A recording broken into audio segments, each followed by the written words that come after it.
4 years from 1941 to 1945, the United States concentrated its energies on the conduct of a demanding global war.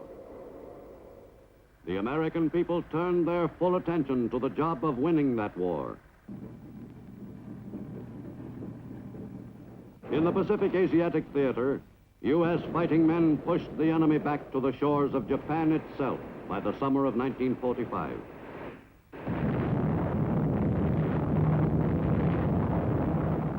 In early August, the U.S. brought the enemy finally to the point of surrender after some 44 months of the most grueling warfare. A number of Japan's largest cities lay in ruins. The course of aggression on which the Japanese nation had embarked some 14 years earlier had led to a tragic end.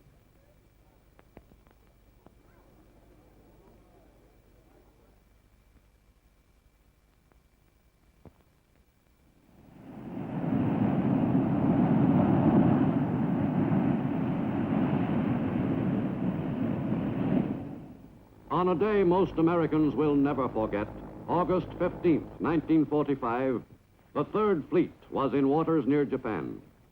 Its commander, Admiral Bull Halsey, was impatiently waiting for the news which all the world was anxious to hear. I have received this afternoon a message from the Japanese government in reply to the message forwarded to that government by the Secretary of State on August 11th. I deem this reply a full acceptance of the Potsdam Declaration, which specifies the unconditional surrender of Japan. In the reply, there is no qualification. Finally, the all-important message came through by wireless. The enemy had surrendered. The war was over. Every man in the fleet, from admiral to able-bodied seaman, felt an immense surge of relief. After nearly 4 years, U.S. had won the victory.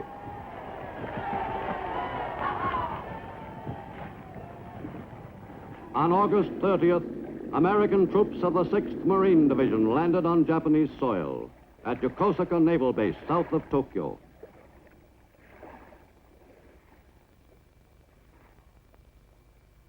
U.S. officers quickly assumed control of the installation and issued orders on procedure to the Japanese officers who had been in charge.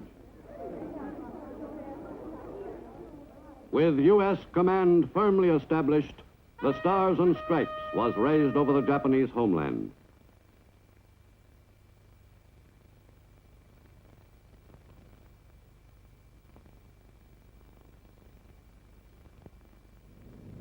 Later that same day, a silver C-54 bearing an important passenger came into Atsugi Airfield near Tokyo. The commander of U.S. forces in the Southwest Pacific Theater, General Douglas MacArthur, had completed the last leg of the long drive to the Japanese homeland. The general was greeted by one of his most faithful field officers, Lieutenant General Robert Eichelberger, 8th Army Commander. General MacArthur was ready and eager to take over control of the conquered country. On the U.S. battleship Missouri in Tokyo Bay, a Japanese delegation arrived early on the morning of September 2nd, 1945, to make the unconditional surrender official.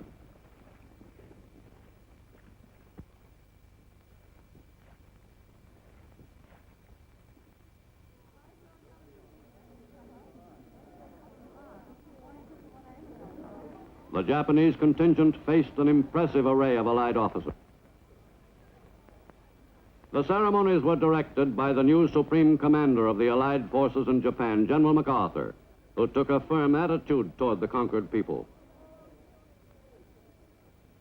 We are gathered here, representatives of the major warring powers, to conclude a solemn agreement whereby peace may be restored. It is my earnest hope, and indeed the hope of all mankind, that from this solemn occasion a better world shall emerge out of the blood and carnage of the past. A world founded upon faith and understanding. A world dedicated to the dignity of man and the fulfillment of his most cherished wish for freedom, tolerance, and justice. I now invite the representatives of the Emperor of Japan and the Japanese government and the Japanese Imperial General Headquarters to sign the instrument of surrender at the places indicated. Representing the Emperor at the proceedings which concluded the costliest war in world history was Japanese Foreign Minister Mamoru Shigemitsu, who formally surrendered for his country, thus committing Japan to accept the Potsdam Declaration, calling for the complete disarmament and surrender of all military forces. A few hundred U.S. servicemen witnessed the climax of 4 years of war in the Pacific. That war ended officially at 8 minutes past 9 a.m. on September 2nd, 1945. Let us pray that peace be now restored to the world and that God will preserve it always. These proceedings are closed. The formal surrender of the Japanese nation on the deck of the Missouri was followed by other dramatic surrender ceremonies. On Rota Island in the Marianas, one of the many groups of Japanese troops on bypassed islands gave themselves up to the victorious Americans. Great quantities of Japanese weapons and equipment were taken over by the GIs, and the enemy soldiers taken into custody, preparatory to being returned to Japan.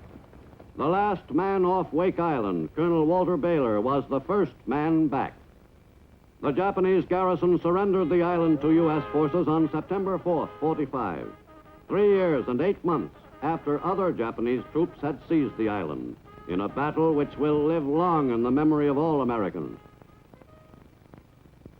In Malaya and throughout the Southeast Asia Command, British Commonwealth forces accepted the surrender of the Japanese troops.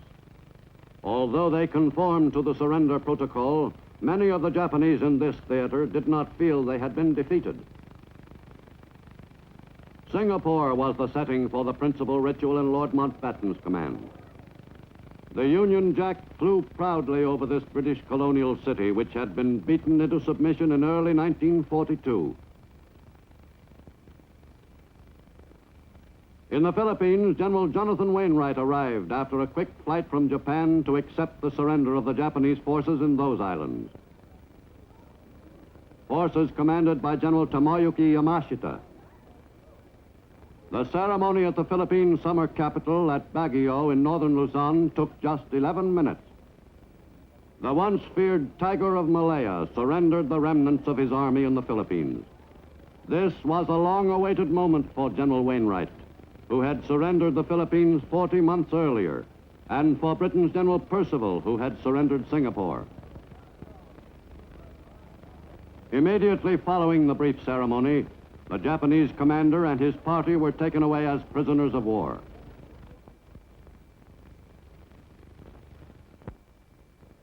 Japan wore the face of a conquered nation. The country's traditional way of life, which had prevailed for centuries, was altered overnight. General of the Army Douglas MacArthur became the new ruler of a people who were accustomed to swearing allegiance to one person, whom they considered supreme. The general was well suited to his role, supreme commander of an occupation charged with exacting complete obedience from 80 million subjects of a nation which had until recently been a fanatical enemy. Technically, the Supreme Commander was to be advised by a council of representatives of the 4 allied powers which had waged war against Japan. But actually, this body was impotent from the start. The delegates were constantly at odds, and any recommendations they made were given scant attention. The deposed ruler of the Japanese people, Emperor Hirohito, and the Empress Nagako were stripped of their divinity by the occupation. But it was decided not to try the emperor as a war criminal.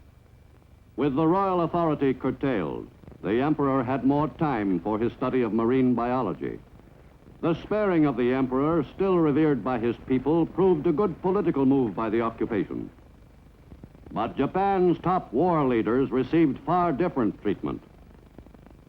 The men charged with the responsibility for guiding Japan onto the road of aggression were taken in hand promptly by the occupation. The number one war criminal was General Hideki Tojo, wartime premier. On November 12, 1948, after hearings which lasted 2.5 years, the International Military Tribunal convened to pass sentence on some of the top Japanese war leaders.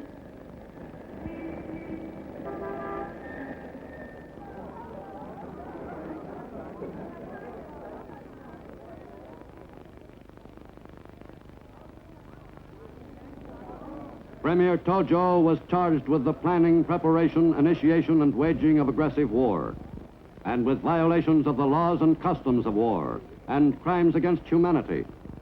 But by assuming full responsibility for the war, as charged, Tojo reestablished his reputation for loyalty and courage. Finally, after the great mass of evidence had been sifted, the court pronounced sentence on the accused. Accused Tojo Hideki, on the counts of the indictment on which you have been convicted, the International Military Tribunal for the Far East sentences you to death by hanging.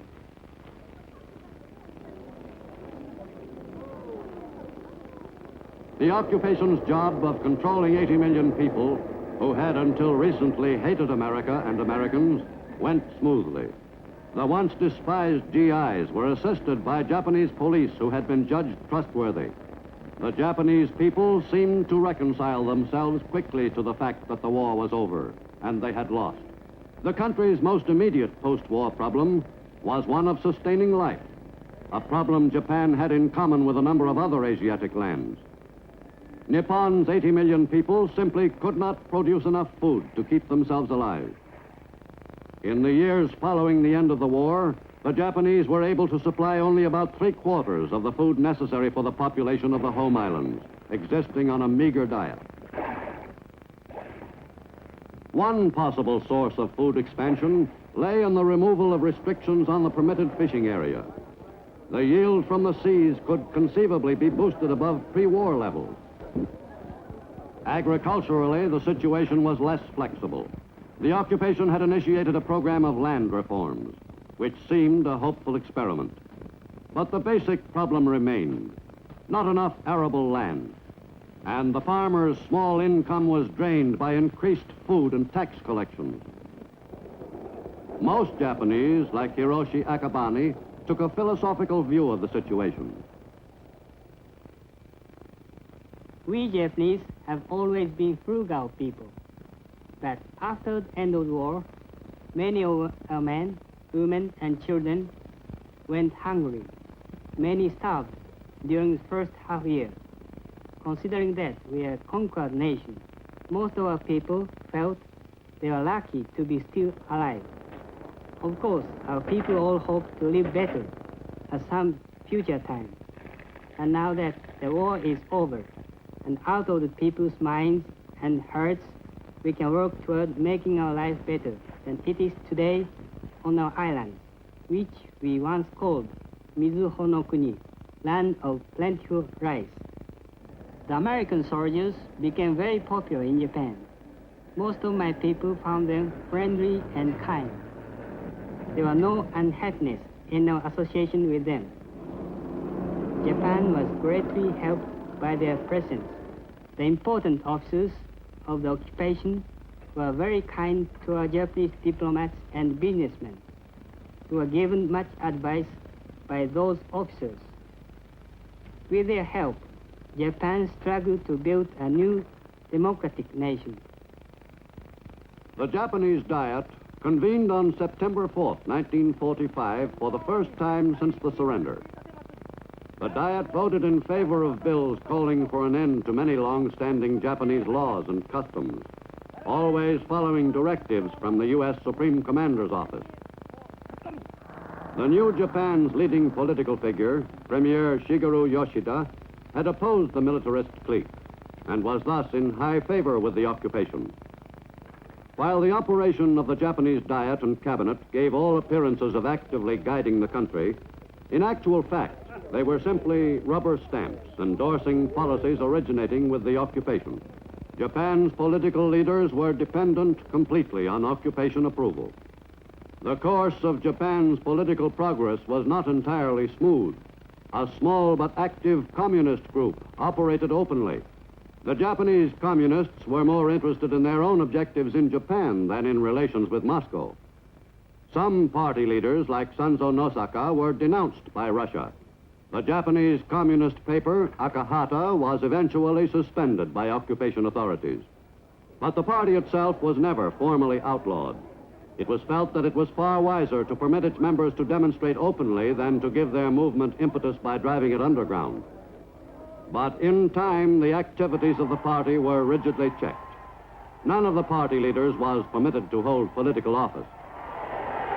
The communist movement in Japan never became a matter of grave concern. Beginning in 1946, with the return from the USSR of Japanese prisoners of war, the ranks of Japan's communists swelled temporarily. These men had been forcibly indoctrinated during their stay in Russian territory. But any enthusiasm for communism the soldiers may have had usually evaporated quickly in the stimulating climate of the new Japan. One of the first jobs the occupation concentrated on was instructing the Japanese in the ways of democracy. This introduction to an entirely new concept of acceptable conduct was received with interest by the Japanese. Japanese women walked alongside their husbands rather than a few paces behind. Romance blossomed spontaneously. Japanese girl often met Japanese boy informally, without any prearranged plan on the part of the parents. In the new Japan, women led active lives outside their homes, in addition to caring for their families.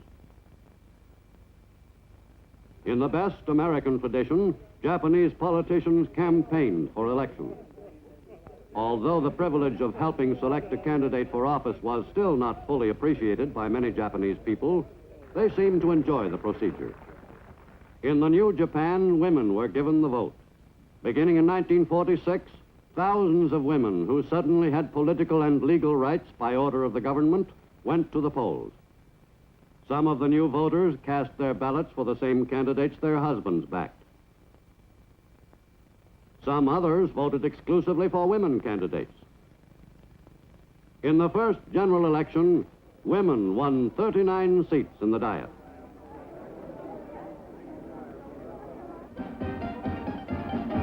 Anything American, even the square dance, was seized on with great determination by Japanese of all ages.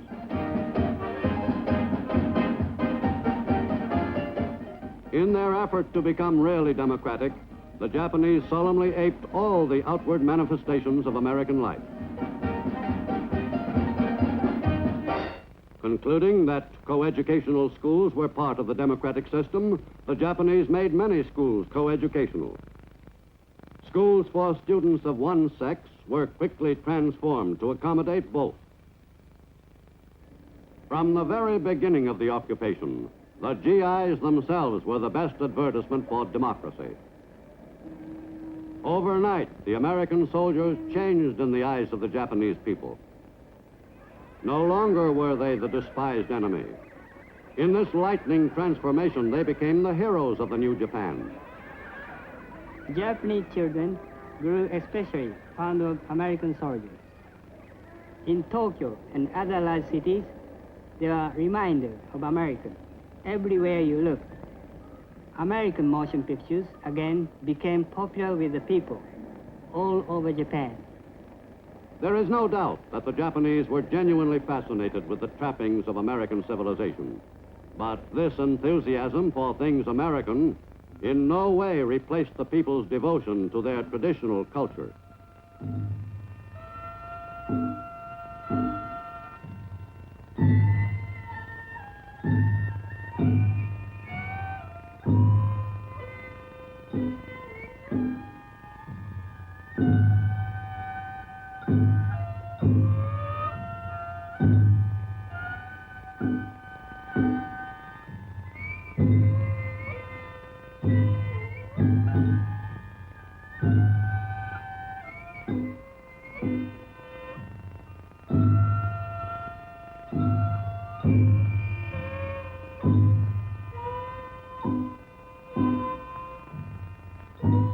Japan's age-old culture still exerted a powerful attraction.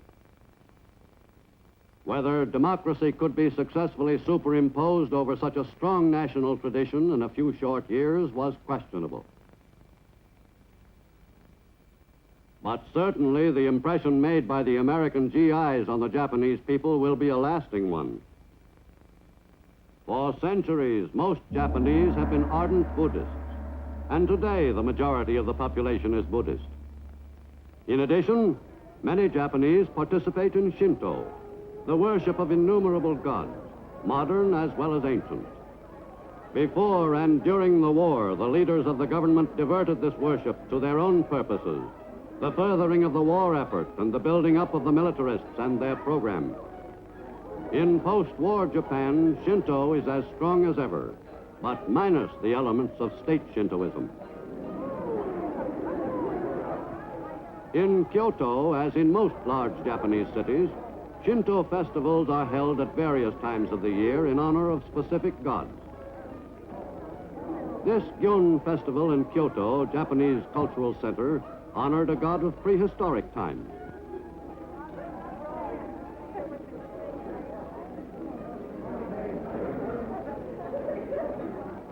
The occupation was particularly concerned with getting Japanese industry back on its feet. Labor unions were formed with the approval of the occupation. But when they showed signs of becoming too strong, their powers, such as the right to strike, were severely curtailed. But the life of the worker in post-war Japan is improving as Japan moves toward its economic recovery. In the first years of the occupation, monopolies were made illegal. But gradually the influence of the zaibatsu, the pre-war industrial magnates, again became strong. In the new Japan, there was a decidedly conservative cast to the leadership of Japanese industry, matching the situation in Japanese political life. Considering the circumstances which existed at the end of the war, the accomplishments of the occupation in helping effect Japan's recovery have been notable.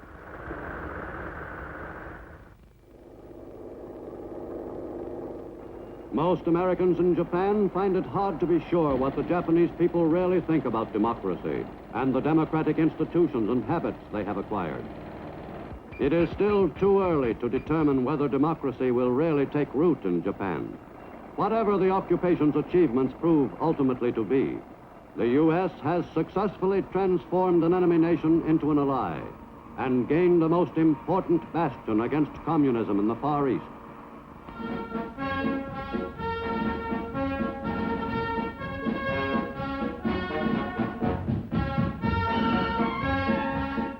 The urgent need for a military foothold in the Orient grows more apparent with each passing month.